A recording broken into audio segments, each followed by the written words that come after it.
সম্প্রতি চট্টগ্রামের মিরসরাইয়ের পশ্চিম মায়ানী এলাকায় নিজ বাড়িতে বাবার ছুরিকাঘাতে খুন হন আপন ছেলে। এই হত্যা মামলার ঘটনায় প্রধান আসামি পিতা নুরুজ্জামানকে গ্রেপ্তার করেছে র্যাব ৭ চট্টগ্রাম। গতকাল সোমবার বিকেল ৫টার দিকে র্যাব ৭ চট্টগ্রাম ও র্যাব ৯ সিলেটের যৌথ অভিযানে সিলেট মহানগরীর দক্ষিণ সুরমা থানার হুমায়ুন রশিদ চত্বর সংলগ্ন ইউনিক বাস কাউন্টারের সামনে থেকে তাকে এবং পার্শ্ববর্তী হোটেল ঢাকা প্যালেস থেকে সন্দিগ্ধ পলাতক আসামি আনোয়ারা বেগমকে গ্রেপ্তার করা হয়।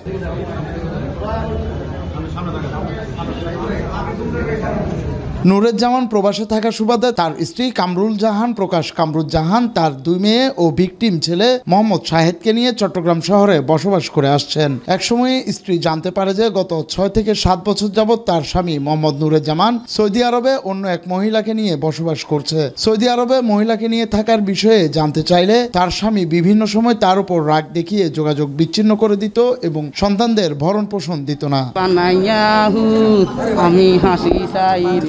সর্বশেষ নুরুজ্জামান গত ১৮ মে দেশে এসে চট্টগ্রামে স্ত্রীর বাসায় ওঠেন। গত ১১ আগস্ট দ্বিতীয় মেয়ের বিয়েতে স্বামী এক অজ্ঞাতনামা মহিলাকে নিয়ে আসে এবং মহিলাকে বন্ধুর স্ত্রীর পরিচয় দেয়। বিষয়টি নিয়ে স্ত্রী এবং স্বামীর মধ্যে বেশ কথা কাটাকাটি হয় এবং বিবাহ অনুষ্ঠান শেষে মহিলা চলে যায়। পরবর্তীতে গত ৯ সেপ্টেম্বর বিয়েতে আসা ওই অজ্ঞাতনামা মহিলাকে স্ত্রীর পরিচয়ে তার স্বামী নুরুজ্জামান তার গ্রামের বাড়ি মিরসরাইতে নিয়ে গেলে স্ত্রী কামরুজ্জাহান জানতে পেরে গত ১০ সেপ্টেম্বর সন্ধ্যায় তার ২ মেয়ে এবং ছেলেকে নিয়ে গ্রামের বাড়িতে গেলে তার স্বামী ও অজ্ঞাতনামা মহিলা মিলে স্ত্রী কামরুজ্জাহানকে মারার জন্য হাতে ছুরি নিয়ে ছুটে যায়। এক পর্যায়ে আঘাত করতে গেলে ছেলে তার মাকে বাঁচানোর জন্য ছুটে গেলে ছুরি দিয়ে তার শরীরে পিতা আঘাত করে দ্রুত পালিয়ে যায় এবং তাকে রক্তাক্ত অবস্থায় মিরসরাই উপজেলা স্বাস্থ্য কমপ্লেক্সে নিয়ে গেলে কর্তব্যরত চিকিৎসক তাকে মৃত ঘোষণা করেন। একজন বাবা পারিবারিক কলহের জের ধরে তার নিজের ছেলেকে হত্যা করেছে।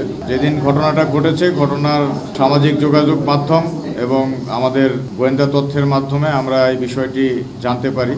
জানার সাথে সাথে আমরা এই আসামিকে গ্রেপ্তার করার জন্য কার্যক্রম শুরু করি। গত ১০ তারিখ থেকে র্যাব ৭ এবং র্যাব ৯ সিলেট এই ২টি ব্যাটালিয়নের যৌথ অভিযানিক দল গত ৫ দিন যাবৎ এই আসামিকে ধরার জন্য চেষ্টা চালাচ্ছিল এবং গতকালকে সিলেটের দক্ষিণ সুরমা এলাকা হতে হত্যাকারী বাবা এবং তার দ্বিতীয় স্ত্রীকে র্যাব কর্তৃক গ্রেপ্তার করতে সক্ষম হয়। ভিকটিমদের কাছ থেকে আমরা যতটুকু জানতে পেরেছি, হত্যাকারী বাবা সে দীর্ঘ সময় সৌদি আরবের প্রবাসী ছিলেন। তার সাথে আরেকজন ব্যবসায়িক সম্পর্কের কারণে আরেকজন মহিলার সম্পর্ক ছিল।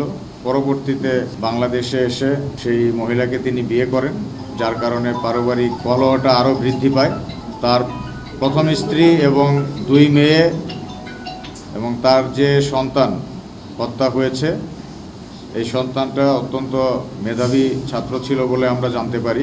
তিনি ইসলামিক বিশ্ববিদ্যালয়ে কম্পিউটার সায়েন্সে পড়ালেখা করতেন।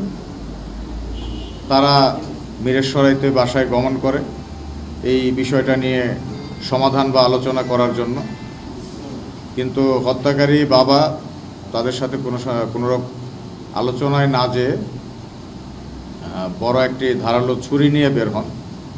হয়তো কিচেনের বা ফল কাটার যে বড় ছুরি থাকে বিদেশি, এই ধরনের ছুরি নিয়ে বের হন এবং সে তার মাকে মেরে ফেলার জন্য উদ্যত হয়।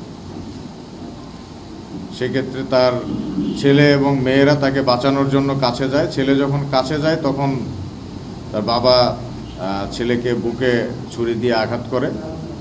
তো আঘাতের পর সে অন্যান্যদেরকেও মারার জন্য চেষ্টা করতে থাকে, যে কারণে এই ছেলেটাকে দ্রুত কেউ রেস্কিউ করতে পারেনি এবং পরবর্তীতে তার বোন এবং মা কোনোভাবে এই ছেলেটাকে রেস্কিউ করে সেখান থেকে হসপিটালে নিয়ে আসে এবং সেই সুযোগে বাবা এবং সে যে মহিলাকে পরবর্তীতে বিয়ে করেন সেই মহিলা সহ উক্ত এলাকা থেকে পালিয়ে যান। তো এই পলাতক আসামিকে আমরা ৫ দিনের মধ্যে সিলেটের দক্ষিণ সুরমা এলাকা থেকে গ্রেপ্তার করতে সক্ষম হয়েছি। এখন আসামিকে নিয়ে আসা হচ্ছে সিলেটে, পরবর্তীতে আইনানুগ ব্যবস্থা তার বিরুদ্ধে গ্রহণ করা হবে। বাবার এমন নেক্কারজনক ঘটনার নিন্দা জানিয়ে ভাই হত্যার বিচার চান নিহতের বোন। হ্যাঁ, আমার মা তো ওনার সম্পত্তি বা হারাই ফেলছে এক ধরনের। আমরা আমার ভাইকে হারাই ফেলছি। এখন আমরা চাই উপযুক্ত, একদম ওনার পাশই চাই আমরা। আমার মাও চাই আমার বাবা বা যিনি আসামি ওর পাশে, এবং ওর দ্বিতীয় পক্ষের স্ত্রী যিনি এখানে ছিল ওদের পাশই চাই।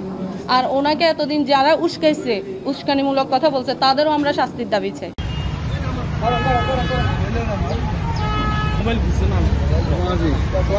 জুনায়েদ হাসান, সময়ের নিউজ, চট্টগ্রাম।